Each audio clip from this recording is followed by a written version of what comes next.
કૃષ્ણ, જય માતાજી। કેમ છો બધા? મજામાં? તો સ્વાગત છે તમારા બધાનો નવા વિડીયોમાં। અને આજે જો અત્યારે ઘડિયાળમાં 11:30 થઈ ગયા છે ને મમ્મી સવારના આવ્યા હતા, ખડ વાટવાનું હતું ને તો ખડ વાટવા માટે સવારના આવી ગયા હતા અને હું અત્યારે નવરી થઈ તો અત્યારે જો થોડી વાર આવી છું। કોઈ દી વાટ્યું નથી, પહેલી વખત આવી છું વાટવા।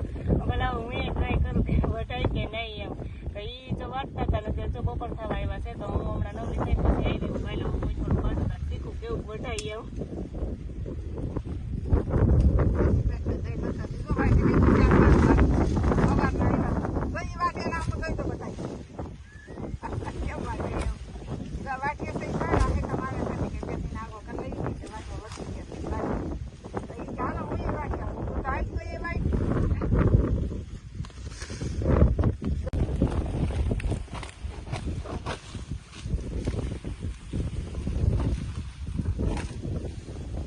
કોઈ દી વાઈટું નથી, પહેલી વખત વાંચું છું એટલે શીખું છું કે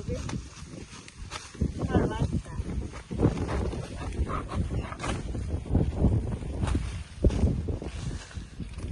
એટલી બધી જગ્યા થઈ ગઈ છે તો આટલું ઘાસ છે એ બે વાટી નાખ્યું છે અને જો આટલું વાટ્યું છે, આટલો ઢગલો કર્યો છે એ આટલું ખડ થોડીક વારમાં મેં વાટી લીધું છે। આટલી જગ્યા થઈ ગઈ છે, હવે થોડુંક રહ્યું છે તો આટલું બધું વાટી નાખું। મમ્મી આજ તો જો ખુશ થઈ ગયા છે, હું પહેલી વખત વાટવા આવી ને એટલા માટે। નકર તો દરરોજ એને જ વાટે, પણ અમારે એક ભેંસ છે ને એક વાડી છે એટલે એના પૂરતું રોજ વાટવાનું હોય તો એટલું થી વાટી લઈએ। પણ આ તો સાતમ માટે ઓલી સાતમ આવે છે ને હમણાં પહેલી સાતમ એટલે કાલ તો છઠ થાય છે તો એ કે 2 દિવસ વાટી લો તો છઠ નથી કંઈક રાંધવું હોય તો ટાઈમ ન મળે અને સાતમ નથી કંઈ ખડ વાટીએ નહીં અમે, એટલે કે 2 દિવસનો આગો થઈ જાય તો કાલે એને થોડુંક વાટ્યું અને આજે થોડુંક વાટ્યું એટલે વધારે 2-3 દિવસનું થઈ જાય એટલે સવારમાં આવી જાય, સવારમાં વહેલું એ વાટી લઈએ। આપણે જો એટલું બધું વાટી લીધું છે, મારા પ્રમાણમાં તો ઘણું કહેવાય કે એટલું બધું મેં વાટી નાખ્યું। હાલો હવે આપણે થોડુંક એને વાડીએ પહોંચાડવા પણ લાગીએ તો થોડીક ભારી પણ લઈ લઈએ। જો મેં થોડુંક મારા પૂરતું ખડ વાટ્યું હતા અને હવે ભારી લીધી, ભારી લઈને આપણે વાડીએ પણ નાખતા જઈએ એટલું આજનો દિવસ કરી દઈએ। તો જો આ ભારી લઈ અને હવે હું વાડીએ જાઉં છું।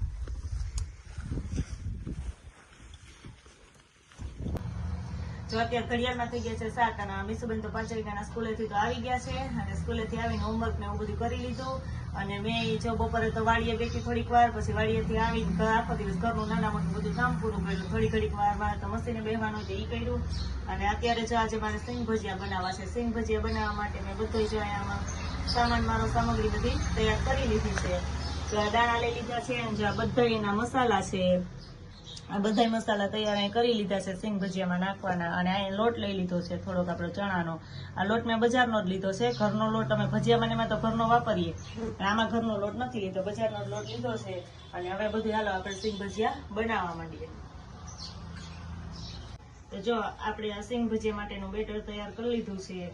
તો જો આને એટલો પતલો બાંધવાનો કે આપણે આમ કરીએ તો આ એક ધારમાં નીચે સરસ પડવો જોઈએ, એટલો પતલો કરવાનો। તો સરસ મજાનો બંધાઈ ગયો છે આપણો લોટ અને હવે તેલ પણ ગરમ થવા મૂકી દીધું છે અને આપણે બધા મસાલા છે ને હમણાં મિક્સ કરી દઈએ, એ ઉપરથી નાખવાના છે આપણે। હમણાં જો તેલ આવી જાય એટલે આપણા સિંગ ભજીયા છે એમાં તળાવવા મળે। જ્યાં મસાલા બધા આપણું તેલ આવે છે ને આ ગરમ થઈ જાય ને આવી જાય ત્યાં સુધીમાં આપણે આ બધા મસાલા છે ને મિક્સ કરી દઈએ। તો જ્યાં બધા મસાલા લીધા છે, આ છે જલજીરા પાવડર, આમચૂરણ, આ છે સંચળ કે કાલા નમક આપણે જે કહીએ કે કાળું મીઠું એટલું છે, પછી આ હળદર, આ તીખાની ભૂકી, ચટણી, ધાણા, જીરું અને મીઠું, આટલા મસાલા મેં લઈ લીધા છે। બધા આપણે મિક્સ કરીને કટકામાં લઈ લઈએ અને એમાં ઉપરથી આપણે પછી એને નાખશું।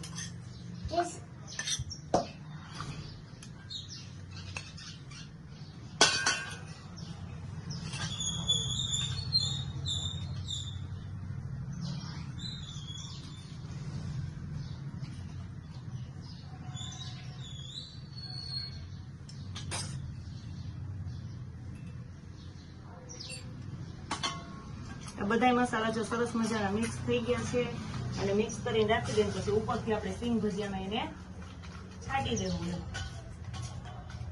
જય શ્રી કૃષ્ણ, જય માતાજી। જેવા હે ને આજે અમારે બનાવવાના છે સિંગ ભજીયા। તેમાં મને માંડવી રાખી દીધી છે, બધા મસાલા, મીઠું, ચટણી બધી બધી રાખી દીધું છે. આ મમ્મીએ મિક્સર કરી દીધું અને આમાં તળાવમાં તો જો આ બધા મસાલા છે ને આપણે મિક્સ કરી અને અહીંયા રાખી દીધા છે. અને લોટમાં છે ને આપણે સેજ અમથું મીઠું નાખશું અને સેજ અમથું હળદર નાખશું, કેમ કે આ ઉપરથી આ મસાલા નાખશું એટલે થોડુંક જે હળદર છે એ લોટમાં નાખી દો એટલે એનો કલર સરસ આવે. અને થોડુંક આપણે સ્વાદ પ્રમાણે નાખી દઈએ મીઠું, કારણ કે આપણે આમાં મીઠું મસાલામાં નાખ્યું છે એટલે આવશે તો ખરા, પણ લોટ પ્રમાણેનું મીઠું આપણે થોડુંક છે એ આમાં બેટરમાં નાખી દઈએ. હમણાં આપણું તેલ ગરમ થઈ જાય એટલે પછી આપણે સિંગ ભજીયા તળવા. તો જો આપણું તેલ ગરમ થઈ ગયું છે ને આ બધા દાણા છે ને એ આપણે જો આ બેટરમાં નાખી દીધા છે, સરસ મિક્સ થઈ ગયા છે. અને આ જો જોતા એવું લાગે છે કે આપણું બેટર સરસ એકદમ પરફેક્ટ થયું છે. જો સેજ એમ થાય કે ઘાટું છે તો આપણે ઉપરથી સેજ પાણી નાખી શકીએ, અને જો એમ થાય કે સેજ ઢીલું છે તો ઉપરથી આપણે 2 ચમચી જેટલો લોટ પણ નાખી અને એને મિક્સ કરી શકીએ. તો જો તેલ સરસ આવી ગયું છે તો આપણે તેલમાં ફટાફટ આપણા બધા સિંગ ભજીયા છે એ નાખવા માંડીએ. અને જો એમાં મમ્મીએ સિંગ ભજીયા હવે નાખવા માંડી છે એટલે કારણ કે તળવા માંડી.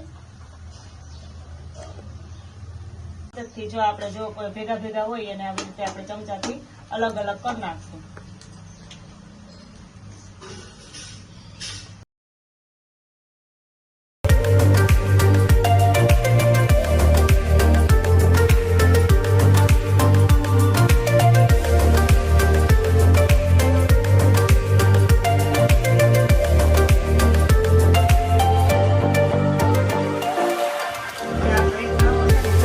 ઉતરી ગયું છે, અમુક અમુકમાં બે ચોટેલા હોય ને તો એને આપણે હાથની મદદથી અલગ કરી દેવાના. ગરમ હોય ઢકતા તો હોય જ, પણ સેજ અલગ કરી અને પછી ગરમા ગરમ હોય ને એમાં જ આપણે આ મસાલો બનાવ્યો ને એ છાંટવાનો, નકર પછી એ મસાલો છે ને એમાં ચોટશે નહીં.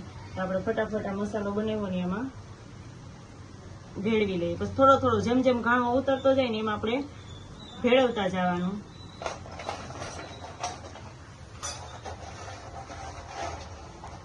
ગરમ હોય ને તો એમાં ચોટી જાય, નકર એમાં ચોટે નહીં. એટલે ફટાફટ જો સરસ મજાનો મસાલો બધો છે ને આપણે ભેળવી. સરસ મજાનો જો આપણા સિંગ ભજીયા છે ને એ તૈયાર થઈ ગયા છે. જો આમ કરીએ ને તો આ સરસ મજાના અવાજ આવે છે, એવા એકદમ ક્રિસ્પી બજાર જેવા થયા છે.